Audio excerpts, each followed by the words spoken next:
Bonjour et bienvenue sur Imosphère. Aujourd'hui, on va parler d'environnement durable, de maisons peu coûteuses en termes d'énergie.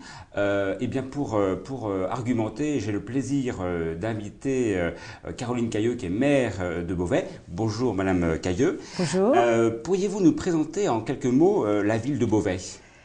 La ville de Beauvais, c'est la ville-préfecture de l'Oise, à 1 heure de Paris et au carrefour de deux nationales, la N31 et l'autoroute A16 qui vous emmène de Paris, Amiens, Calais. Et avec un aéroport à proximité de la ville qui dessert toutes les capitales européennes en low cost. Et c'est une ville, je dirais, une ville à la campagne parce que les espaces verts sont très présents, nous les développons beaucoup et dès la sortie de la ville, vous êtes dans le monde rural. D'accord. Alors en tant que maire, pourquoi vous êtes très attaché au développement durable au sein de votre commune ? Parce que nous avons pleinement conscience qu'aujourd'hui, l'urbanisme d'une ville est très responsable de l'avenir de la qualité de l'environnement et nous avons lancé un agenda 21 dès le début du premier mandat en 2001 et nous veillons d'une manière transversale dans tous les services de la ville à ce que chaque décision prise respecte cet agenda 21. Est-ce que, d'après vous, est-ce que c'est du marketing politique lorsqu'on dit que habiter bio doit devenir un rêve réalisable pour tous les citoyens ? C'est pas un marketing politique. Je crois que c'est une véritable conception et c'est quelque chose qui est ancré dans notre conviction et dans notre choix politique pour l'avenir de Beauvais. Alors bien évidemment, ça ne sera pas facile à réaliser, mais sur chaque projet d'urbanisme, nous veillons à ce qu'aujourd'hui, la haute qualité environnementale soit présente dans nos réalisations d'infrastructures. Nous venons de réaliser un complexe aquatique et nous avions demandé dans le cahier des charges que les normes de haute qualité environnementale soient respectées, que l'accessibilité handicapée soit respectée et que la protection de l'environnement soit extrêmement présente dans le projet. Donc vous voyez, sur chaque projet transversal, sur le fleurissement dans la ville par exemple, nous veillons à ne pas dépenser trop d'eau pour l'arrosage, nous avons un paillage de nos plates-bandes, nos bus roulent au gaz, donc vraiment c'est une conception qui est très présente dans chaque compétence municipale. Pourriez-vous nous parler de la première maison dépolluante française, je crois que vous êtes précurseur. Comment ce projet est-il né et quel budget faut-il compter ? Alors, c'est un projet qui est né en fait d'une initiative privée.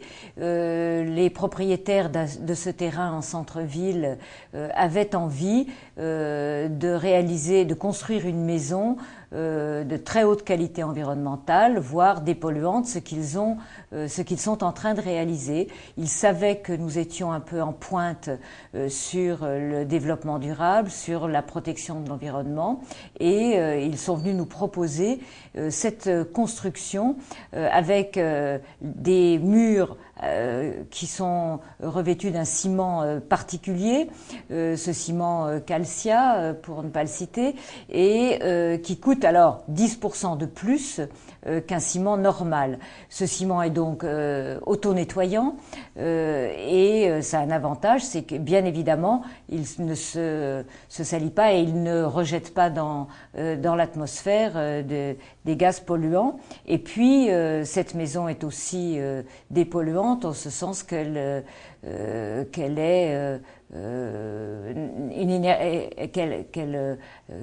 produit de l'énergie qui n'est pas polluante, bien évidemment. Alors le prix, elle est chère.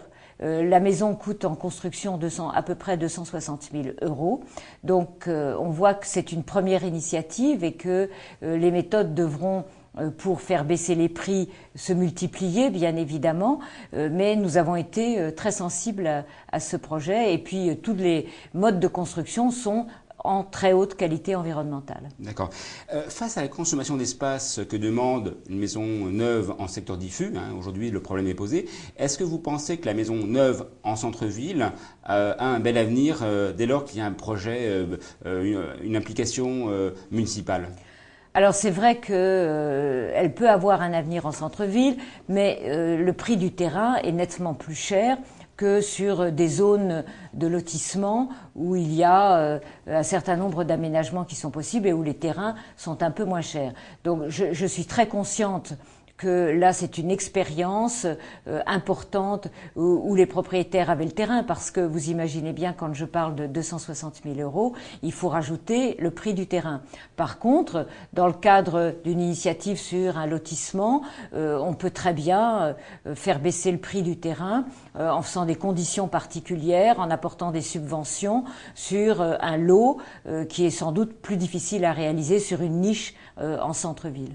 Quels sont vos projets de rénovation urbaine pour Alors ils sont nombreux et importants.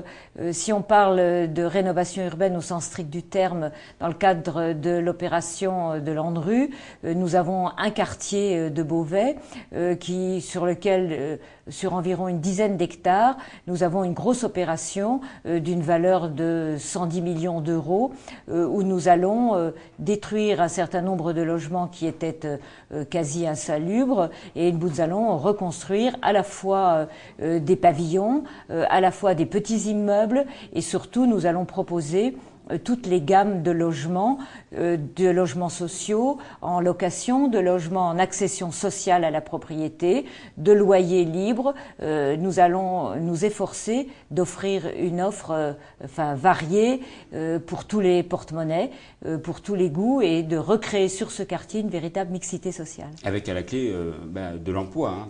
Avec à la clé bien évidemment de l'emploi, puisque on sait que dans le bâtiment, quand vous dépensez 150 000 euros, c'est un emploi pérennisé sur le site, et donc nous faisons bien évidemment non seulement appel aux entreprises locales, mais nous avons inséré une clause de mieux-disance sociale, c'est-à-dire que ces entreprises doivent faire travailler des habitants du quartier.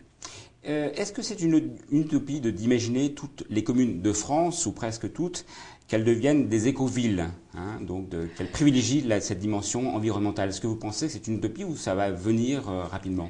Je pense que ça va venir. Je pense qu'aujourd'hui, nous sommes de plus en plus sensibilisés à ces problèmes, aux problèmes de l'eau, de sa récupération, de son utilisation avec parcimonie de plus en plus. Et je crois qu'avec le Grenelle de l'environnement, avec aussi les nouvelles méthodes de construction, avec les nouvelles méthodes de conception des logements, qui, par exemple, sur le plan du chauffage, nous construisons dans ce fameux quartier de rénovation urbaine une centrale de chauffage au bois. Eh bien, là aussi, nous allons faire appel à des producteurs de bois de la région Picardie, mais même si la construction est 10 ou 20% plus chère qu'une construction normale avec une chaudière au fioul, demain, c'est quasiment 10% de moins de charges pour l'occupant du logement. Donc ce sont des méthodes qui sont plus économes en matière d'émissions de gaz de CO2. Ce sont aussi des constructions plus économes en termes de dépenses de charges pour l'occupant. Donc je crois que nous sommes obligés, les élus, de réfléchir justement à la fois à ces économies pour l'habitant, mais à la fois aussi à protéger notre environnement. Madame Cailleux, merci d'être venue sur Imosphère. Je rappelle que vous êtes maire de Beauvais. Quant à moi, je vous retrouve pour une prochaine émission sur Imosphère.